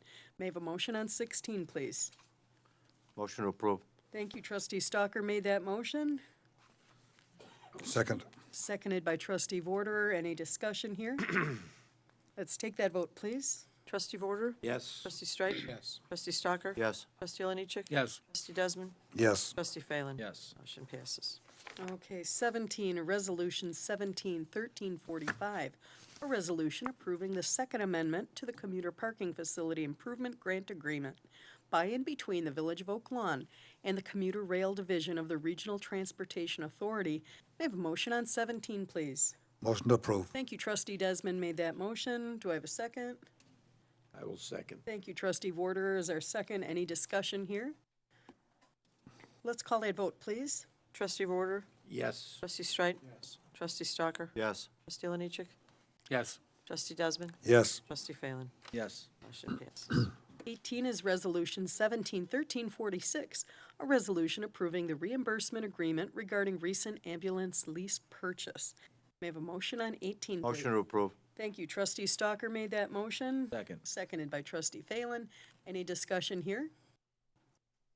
Let's call that vote, please. Trustee Vorder? Yes. Trustee Streit? Yes. Stalker? Yes. Trustee Oliniechek? Yes. Trustee Desmond? Yes. Trustee Phelan? Yes. 19 is Resolution 171347, a resolution approving the reorganization of several positions within the Department of Community Development and Growth Management. May I have a motion on 19, please? Move to approve. I'm going to give that to Trustee Phelan, and Trustee Oliniechek, you were the second? Okay, thank you. Any discussion here? Let's take that vote, please. Trustee Vorder? Yes. Trustee Streit? Yes. Trustee Stalker? Yes. Trustee Oliniechek? Yes. Trustee Desmond? Yes. Trustee Phelan? Yes. Motion passes. 20 is Resolution 171348, a resolution approving the First Amendment to the refuse, recyclables, and landscape waste collection and disposable services agreement between the Village of Oak Lawn and Allied Waste Transportation Incorporated, doing business as Allied Waste Services / Republic Services of Crestwood. May I have a Motion to approve. 20. Thank you. Trustee Oliniechek made that motion. Second. Seconded by Trustee Desmond. Any discussion here? Let's take that vote, please. Trustee Vorder? Yes. Trustee Streit? Yes. Trustee Stalker? Yes. Trustee Oliniechek? Yes. Trustee Desmond? Yes. Trustee Phelan? Yes. Motion passes. Thank you. 21 is Resolution 171349, a resolution approving a professional engineering services agreement with Christopher B. Burke Engineering Limited for project oversight of bid package 4A and peer review of bid packages 4B, 5, 6A, 6B, 7A, and 7B of the Regional Water System Program. May I have a Motion to approve. Thank you. Trustee Oliniechek made that motion. Second. Seconded by Trustee Stalker. Any discussion? Let's take that vote, please. Trustee Vorder? Yes. Trustee Streit? Yes. Trustee Stalker? Yes. Trustee Oliniechek? Yes. Trustee Desmond? Yes. Trustee Phelan? Yes. Okay, Motion passes. thank you. On 22, Council, you want to make a Yes, comment on this, please? Madam Mayor, Board, Jane, our clerk, and Larry, this was 22. 22, this resolution that's on tonight's board agenda needs to be amended as it includes 4901 West Columbus, and it should not. The structure at that address is occupied and has a defective exterior stairs that the village has requested that we address, but not have the building demolished. The owner has retained an engineer, applied for permits to make the repairs. So this property should not be on this list, and I know Jeannie's here, and we're both in agreement that they come in with the engineering. So I would ask that we just delete that address from this ordinance. So do I need a motion to amend it? Or just read it as you've described? Just read it as described, without Okay. that address. Thank you. And I'll have an ordinance tomorrow with corrected cover for everyone to see. Okay. Okay, thank you very much. So 22 is Resolution 171350, resolution authorizing the village attorney to apply to the Circuit Court of Cook County for an order authorizing the demolition of the following dangerous and abandoned buildings located in Oak Lawn, Illinois 60453. And let me find those addresses here, sorry. You're on the next page. Yeah. Hang on. 90. 9245 South 55th Court, excuse me, let me read that again since it's wrong. 9245 South 55th Court, Oak Lawn, Illinois. 10436 South Knox Avenue, Oak Lawn, Illinois. These are all zip code 60453. And 5857 West 90th Place in Oak Lawn, Illinois, 60453. Motion to approve amended. Thank you. Trustee Oliniechek has made that motion. And do I have a second, please? Second. By Trustee Phelan, thank you. Any discussion? Mayor, just one question. Sure. I'm happy to see this property on Knox on here. This has been forever, even my prior service, the number one recurring complaint. The question I have is, once we presumably get approval to knock it down, do we have any liability moving forward? I know we're not going to own the property, correct? It's probably in taxes being sold every now and then, but in terms of, is there any kind of constructive liability that we assume because we knock things down? Do we have to maintain it more than normal, Paul? Well, we have liability when we're knocking it down, that we do it in a responsible manner. What I would suggest is that when we get to that point, we'll probably go out to bid and bring in a professional demolition company that will handle that for us. So there will be some liability while we're taking it down and moving it off. But after that, I assume the property is gonna be clean earth, and then, they'll probably, there'll be no more liability on our part. So it's no different than it would be now, it would just be less a building. Correct. Of our liability or responsibilities. That's what, If I could, Mayor and trustees, Actually, if you could hold off Brian Larry. I think the answer to the question is, it's difficult now. These owners have gone through transition. They're not cutting their lawns, they're not maintaining the buildings. It's difficult for our public works crews and Jeannie to get in and do just fundamental maintenance. The buildings have been deemed to be hazardous. That's what we're presenting to the judge tomorrow. And with your support and with the support of the judge, the buildings would be torn down based on bids from professional firms. And then afterwards, we'd have a vacant lot. Most likely, the owners still will not cut their lawn. We will go there and lean the property, but I would submit to you, it's safer for residents and safer for our crews to maintain the property easier, but we don't own it. It's still unfortunately, in transition as far as ownership, foreclosure, trust, other transition in the court system. So it begs my next question. Is there any reason we wouldn't, for example, on this property on Knox, want to, and I don't mean want, we don't want to be in the business of owning property, but if we're going to be responsible for continuing to maintain the cutting and the leaning and the headaches, if it's being sold and bought for back taxes, I can't believe it's a lot of money. And people aren't familiar with this property. It's a super narrow lot. You can't build on it, right, by code. It's got an odd shack of a It's almost like a place, garage. a garage in the back. And I don't know why the homeowners on either side wouldn't, want to cut the baby down the middle and maybe if we were to control the property, we I could. think actually 4 years ago, presented that concept to the adjacent owners. And I'm fairly certain they declined. I can double check on that again. But to me, that would be the ideal situation. Adjacent homeowners expand their lot, whether they worried about taxation, could have been a Yeah, maybe. time.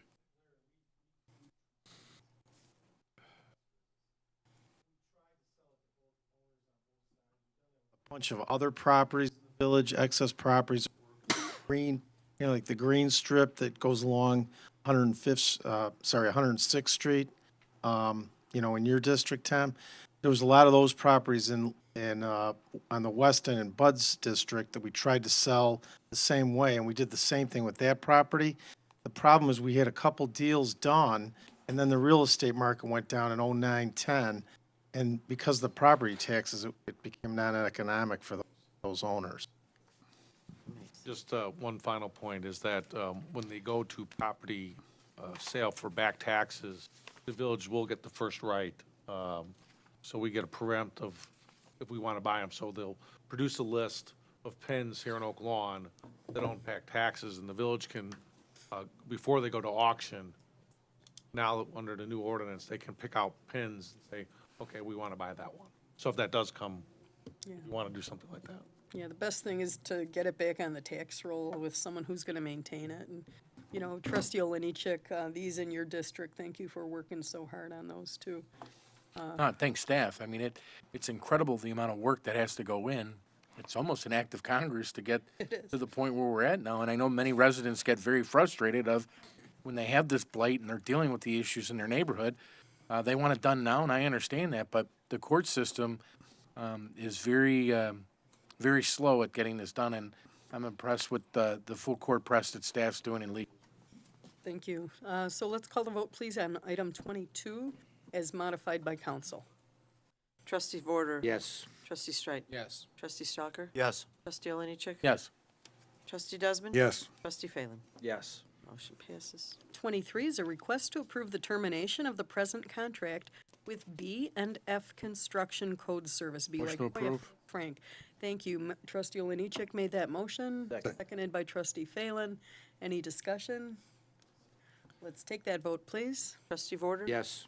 Trustee Streit? Yes. Trustee Stalker? Yes. Trustee Oliniechek? Yes. Trustee Desmond? Yes. Trustee Phelan? Yes. Motion passes. 24 is Resolution 171351, a resolution approving a professional services agreement with Safe Built Illinois LLC to provide rental inspection services. May I have a motion on 20? Motion approved. Thank you, Trustee Oliniechek made that motion. Trustee Phelan is our second. Any discussion? Let's take that vote, please. Trustee Vorder? Yes. Trustee Streit? Yes. Trustee Stalker? Yes. Trustee Oliniechek? Yes. Trustee Desmond? Yes. Trustee Phelan? Yes. Motion passes. 25 is a request of Board of Trustee approval and direction to the Board of the Fire and Police Commissioners to promote one police sergeant from the current eligibility list due to an impending retirement. May I have a motion on 25? Motion approved. Thank you. Trustee Oliniechek made that motion. Do I have a second? Second. Thank you. Trustee Phelan, any discussion here? Who is going to be retiring? I don't know. Police Chief Murray, do you know who's retiring? You're taking my report from me, Alex. Oh, okay. Hold off. Any other discussion? Let's call that vote, please. Trustee Vorder? Yes. Trustee Streit? Yes. Trustee Stalker? Yes. Trustee Oliniechek? Yes. Trustee Desmond? Yes. Trustee Phelan? Yes. Motion passes. Thank you. 26 is a request to the Board of Trustees approval and direction to the Board of the Fire and Police Commissioners to hire one firefighter paramedic in the Oak Lawn Fire Department from the current eligibility list, thank you, due to an impending retirement. May I have a motion on 26? Motion to approve. Thank you. Trustee Stalker made that motion, Second. seconded by Trustee Phelan. Any discussion? Let's take that vote, please. Trustee Vorder? Yes. Trustee Streit? Yes. Trustee Stalker? Yes. Trustee Oliniechek? Yes. Trustee Desmond? Yes. Trustee Phelan? Yes. Motion passes. 27 is the village clerk's report. Jane? All right. Approval of semi-monthly disbursements, number 2017-12D, dated June 27th, 2017, in the amount of $882,859.36. Thank you. May I have a motion on 27A, please? Move to approve. Motion approved. Thank you. I'm going to give that to Trustee Phelan, and Trustee Desmond was our second. Or was that Trustee Oliniechek? Okay. You changed your, I heard a brogue there. A Polish brogue. I think the meeting's going a little long. Give her some water. She's getting delusional. I think that's, I Alex need- had the bro. I need some sustenance. I'm not touching The it. shoe leather is sticking in my throat. Any discussion? Let's take that vote, please. Trustee Vorder? Yes. Trustee Streit? Yes. Trustee Stalker? Yes. Trustee Oliniechek? Yes. Trustee Desmond? Yes. Trustee Phelan? Yes. Okay. And B, approval of semi-monthly disbursements, number 2017-13, dated July 11th, 2017, in the amount of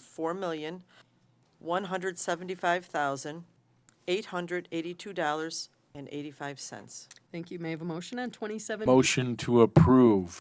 Thank you, Trustee Oliniechek. Second. Seconded by Trustee Phelan. Any discussion? Let's take that vote, please. Trustee Vorder? Yes. Trustee Streit? Yes. Trustee Stalker? Yes. Trustee Oliniechek? Yes. Trustee Desmond? Yes. Trustee Phelan? Yes. Motion passes. And I just hope everyone's enjoying their summer. And be safe out there. That's it. Thank you. Item 28, Village President's Report. 28A is a request to approve the Local Liquor Advisory Commission referral for a Class B like boy liquor license for Fed's Food and Liquor Incorporated at 10329 South Central Avenue. This was a 3-0 vote to approve. Bushra Bawadi is the owner in District 5. May I have a motion, please? Motion to approve. Thank you. Trustee Stalker made that motion. Do I have a second? I'll second. Thank you, Trustee Vorder. Any discussion? Let's call that vote, please. Trustee Vorder? No. Trustee Streit? Yes. Trustee Stalker? Yes. Trustee Oliniechek? No. Trustee Desmond? No. Trustee Phelan? No. Motion fails 4-2. Okay, ordinance, let's see, 28B, ordinance 171343. Do I do this since the first one failed to carry? Council? No, you don't have to. Okay, so we're going to skip 28B. We're going to move to 28C, a request to approve the local liquor advisory board referral for a Class B like Boyd liquor license for Italian Kitchen at 6765 West 95th Street.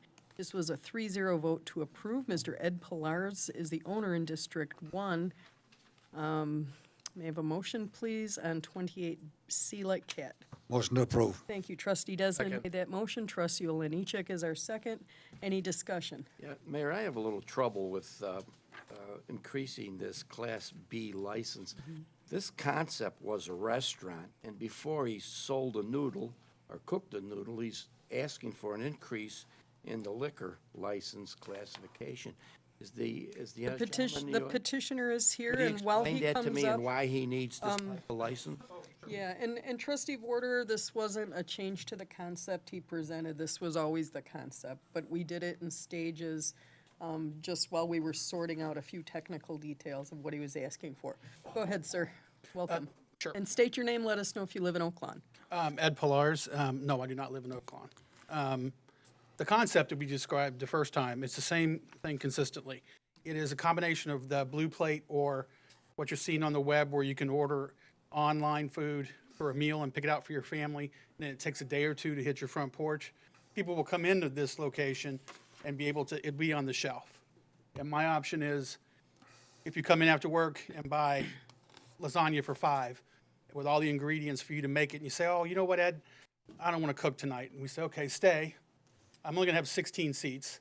It'll take about 8 to 20 minutes, depending upon what you order to cook it. So in Oak Lawn, I need a restaurant license, which you approved last time, but also as part of the carryout system that's going on right now, especially with the development of Uber Eats and all of the delivery services, on these sites, beer and wine and spirits are being delivered along with the food orders. And right now, there's like 13 different delivery services delivering alcohol into Oak Lawn off the web, for example. Go on with your meal and order a bottle of Chianti or 12-pack of Bud Light. And so what this does is if you come into the location, you'll be able to buy your lasagna, your pizza, whatever to make it. And then if you want to take a bottle of wine or a 6-pack home, you can take it home. And what I like about this location is a large part of my revenue is going to come outside of Oak Lawn residents. It's going to come from the communities around here because 95th Street has such a great impact through the corridor. So a lot of the additional liquor sales I see will come from outside the community, which you will benefit. But it's the same concept that I've had from the beginning. All right, so you will sell all containers of liquor? Yes. A quart of vodka, a quart of whiskey, a pint of whiskey, should that be ordered with your meal? Yeah, I mean, it's being ordered and delivered now online here into Oak Lawn, and I want to be competitive with the online services that are not even in the state of Illinois or restaurants that are in Chicago Ridge or Chicago or Orland Park. I mean, it's happening right now. I just want to be based here because I believe, looking at your demographics, you're still skewed to an older population within your community, and they're more apt to come in, they want to touch and feel. People enjoy cooking now, they want to learn, so we'll come in and say, here's your box full of stuff, here's the instructions, you can go make it for your family. Or, I'm too tired, so we'll cook it. But we're not a pure sit-down service, I'm not going to do that. But if someone wants to have a beer or a glass of wine while they're waiting, I want to be able to sell them that to them. What if I want just a pint of whiskey delivered to my house? Yeah, they can do that too. I'll sell it. I mean, to be honest, it's happening right now, and I want to be competitive. Who's doing this? Benny's does it, to Oak Lawn. There are 4 different liquor services I can give you on the web. There's Mix It, there's Drink It.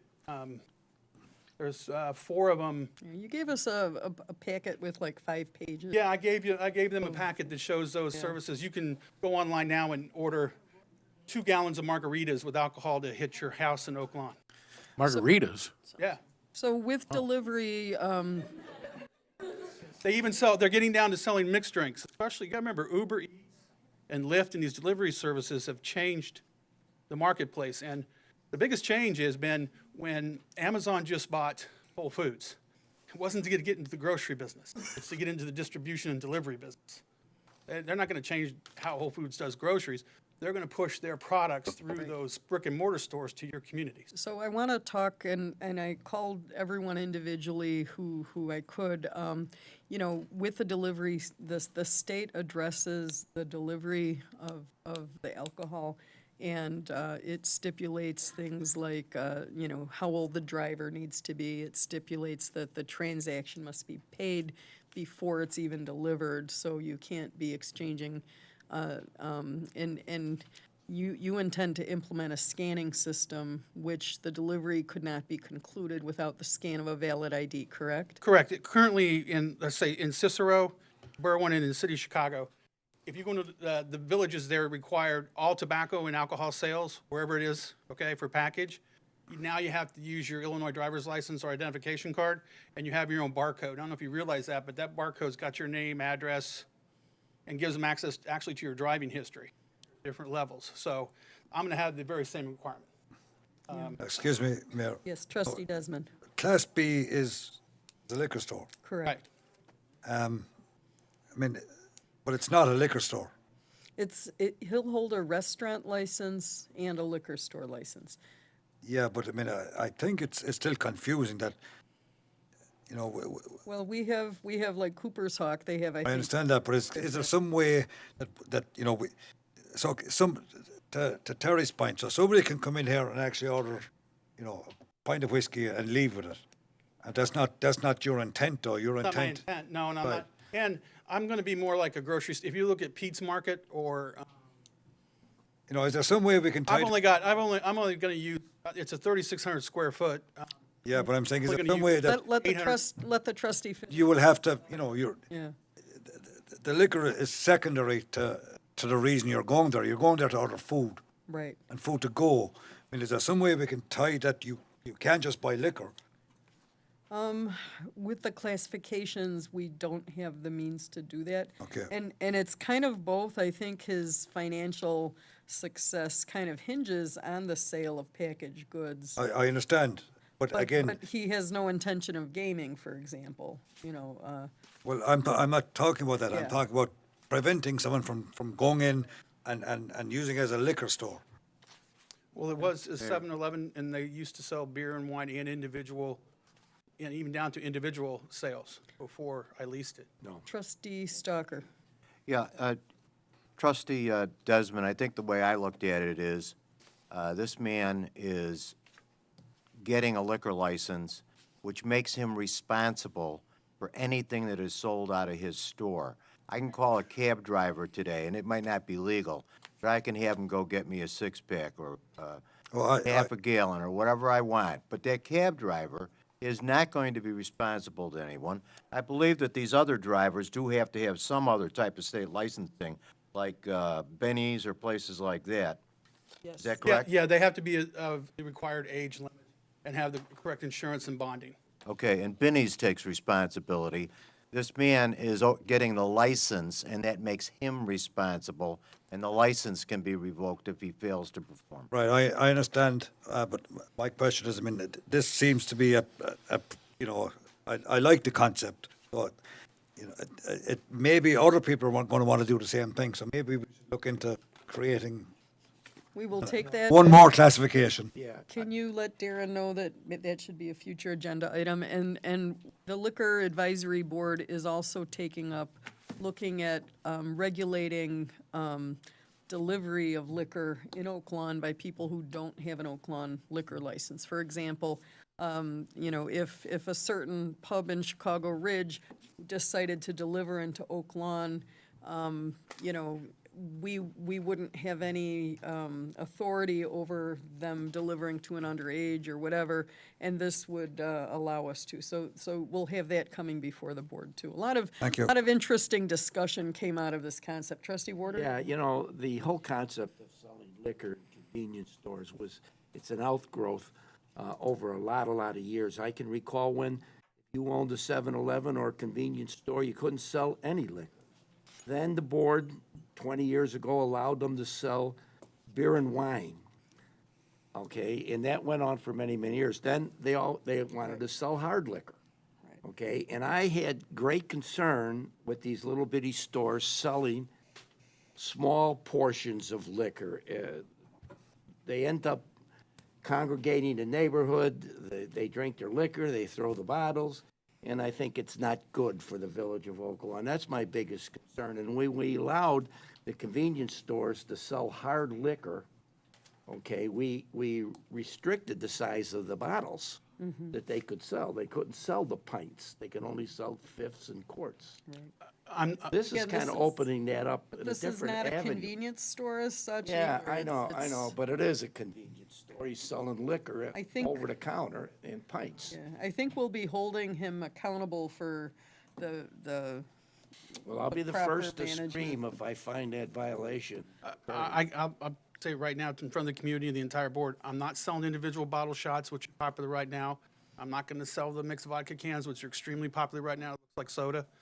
I'm going to sell 750s and maybe some liter and a halves. I don't have the physical space. I'm going to have less than 400 square feet of bottled spirit. I'm going to have the top 5 of each category. That's it, brand-wise. I mean, it's more for the beer and wine and that. And I just think, I want to thank the liquor committee that I met with the last 2 months. But it is coming. I mean, I know I'm the first Can one. we vote on this, please? Yeah, okay, is let's coming. call the vote. Yeah, my questions have been asked. Okay. Ready? let's call Trustee the vote. Vorder? Yes. Trustee Streit? Yes. Trustee Stalker? Yes. Trustee Oliniechek? Yes. Trustee Desmond? Yes. Trustee Phelan? Yes. Motion passes. Thank you. Well played, sir. I have some leftover cake if you'd like some. It's a shoe. Here, you want to come get my piece? I didn't have any. Come on. Yeah, come on, you sat through this whole meeting, come Whole on. thing. It looks good. Tell me how shoe leather tastes. The whole thing. Thank you. So item 28D is ordinance 171344, an ordinance increasing the number of Class B like boy liquor licenses that can be issued in the village. Italian Kitchen, 01 LLC, doing business as Italian Kitchen Express, 6765 West 95th is the petitioner. May have a motion on 28D. Motion to approve. Thank you. Trustee Vorder made that motion. Second. Seconded, I'm going to give it to Trustee Desmond. Any discussion?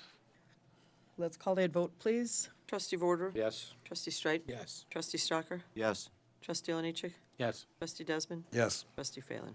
Yes. Motion passes.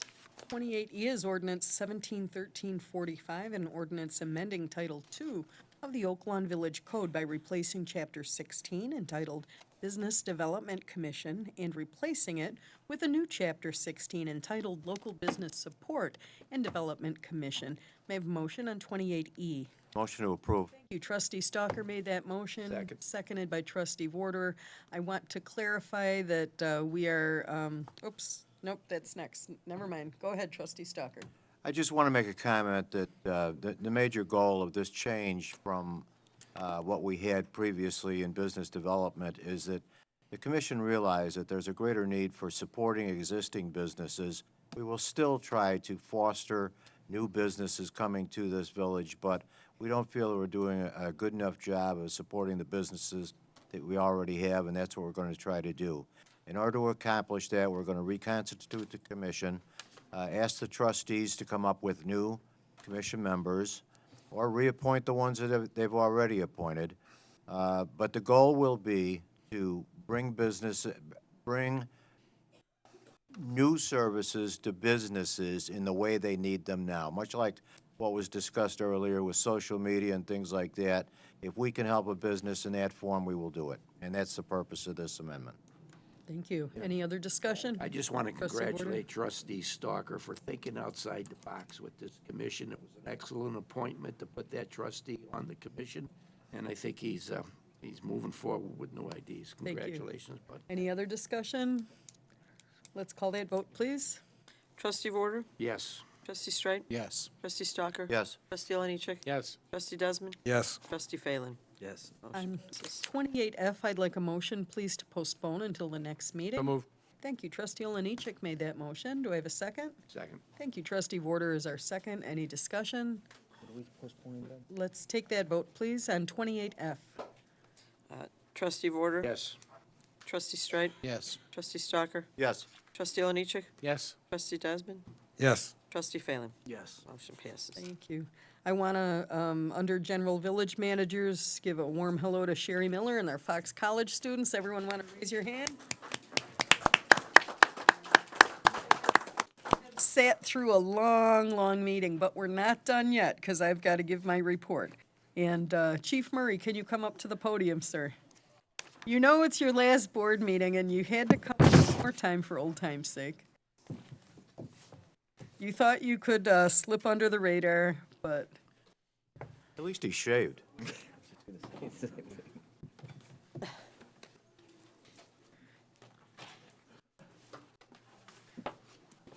Chief, we are very sad to hear at the end of this month, after more than 30 years of service, that you will be retiring as our police chief. You were appointed as chief right as I was elected in some of the boards, so you're the only chief I ever worked with. And I just want to thank you for the dedication that you've given. And you've made some tough decisions and stood very strong, you know, always on behalf of our residents and what you felt was right. And I just want to thank you for that. You have a very well-deserved retirement ahead of you, and you're way too young to retire, in my opinion. But anything you want to say at your last board meeting? I feel like I'm, you know, the credits running at the end of the movie where everybody's probably wanting to leave. But Mayor, no, you're correct. You may not have always heard what you wanted to hear, but you heard what you needed to hear. And I always felt that that was the most important thing. I always tried to keep the community in the forefront.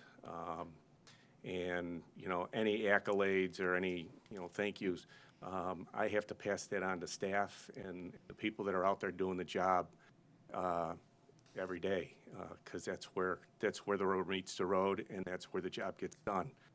It's the police officers out on the street doing the job, and Yeah, so we're looking here at a very, very dedicated public servant who has served this village his entire career and hopefully won't be a stranger. Trustee Vorder, you Yeah, wanted to? as the mayor, as the police liaison, and as a personal friend and a man who worked with you for many, many years. In fact, I can remember when they hired you. me Okay? too. Yeah, yeah. I was always impressed with your work ethic, with your commitment, with your ability to say the right things at the right time. I'm proud to have known you, proud to work with you, and this retirement thing's a pretty good gig, too. I've heard that. Enjoy it. Thank you. Trustee Stalker? Chief, I've only known you for 2 years because that's how long I've been on the board, but what I wanted to say to you is that you made my job a lot easier because you not only gave me the right answers, but you told me why they were the right answers, and that's so very important to somebody who doesn't have the experience as a policeman, doesn't know anything about law enforcement other than you may get a ticket sometime. You had the right answers and the right explanations. I appreciate that help. Thank you. Thank you. Any other discussion? Any other comments from anyone? I would just like to add that Mike is an example of what the Village of Oak Lawn does well. Mike's a product of the Village of Oak Lawn. Went to grammar school at St. Catherine's. Even though you're from that side, you came to the right side of town at St. Gerald. Then you went to high school at where, Marist? Marist. Marist High School. And then came back and started your career in the Village of Oak Lawn, living within, 5 miles of where you grew up at? Give or take, but I've stayed in Oak Lawn, yes. And stayed in Oak Lawn and raised your family with your wonderful wife and kids, and has always cared about the Village of Oak Lawn, and not just the Village of Oak Lawn.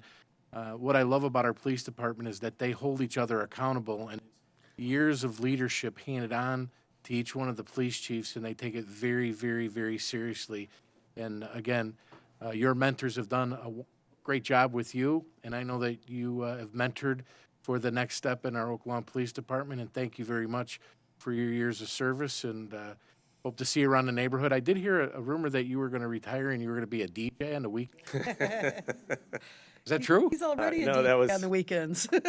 The former job. Forward job, okay. But thank you for your years of dedication, and I hope you enjoy your retirement, and I hope I see you around the neighborhood. Yeah, so, Same here, thank you. any last words for the residents of Oak Lawn, Chief? It's been an honor. It's 30, I can't believe how quickly 30 years can go by. Like Terry said, I remember the phone call. I was in my backyard with my mom and dad. And 30 years forward, I remember the day that I got sworn in. Larry Ryan was talking about another Irishman getting sworn into the police department, just what they needed. You know, but, you know, there's some things that I know I won't miss, but I will miss the people. Well, I just want to give you a big round of applause, Chief.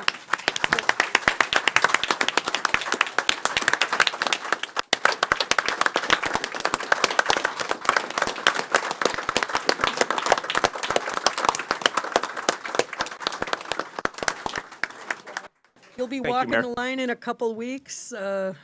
Yes, the 20. It's just a preview 28th. of how emotional that's going to be. So, Yeah, that's going to be tough. yeah, but thank you again. Thank and- you for this. Will you be giving out a Laurel and Hardy handshake at the end? You'll have to show up to find out. So, thank you very much. That concludes my report. Item 20, let's see, what is it? 29 is a motion to adjourn. So move. Thank you, trustee Oliniechek made that motion. Do I have a second? Second. Thank you, trustee Stalker made that motion. Or second, any discussion? Let's call a vote, please. All in favor? Aye. Opposed? Motion passes. Thank you. We are adjourned at 9:26 PM. Hey, Jack? Fine at home.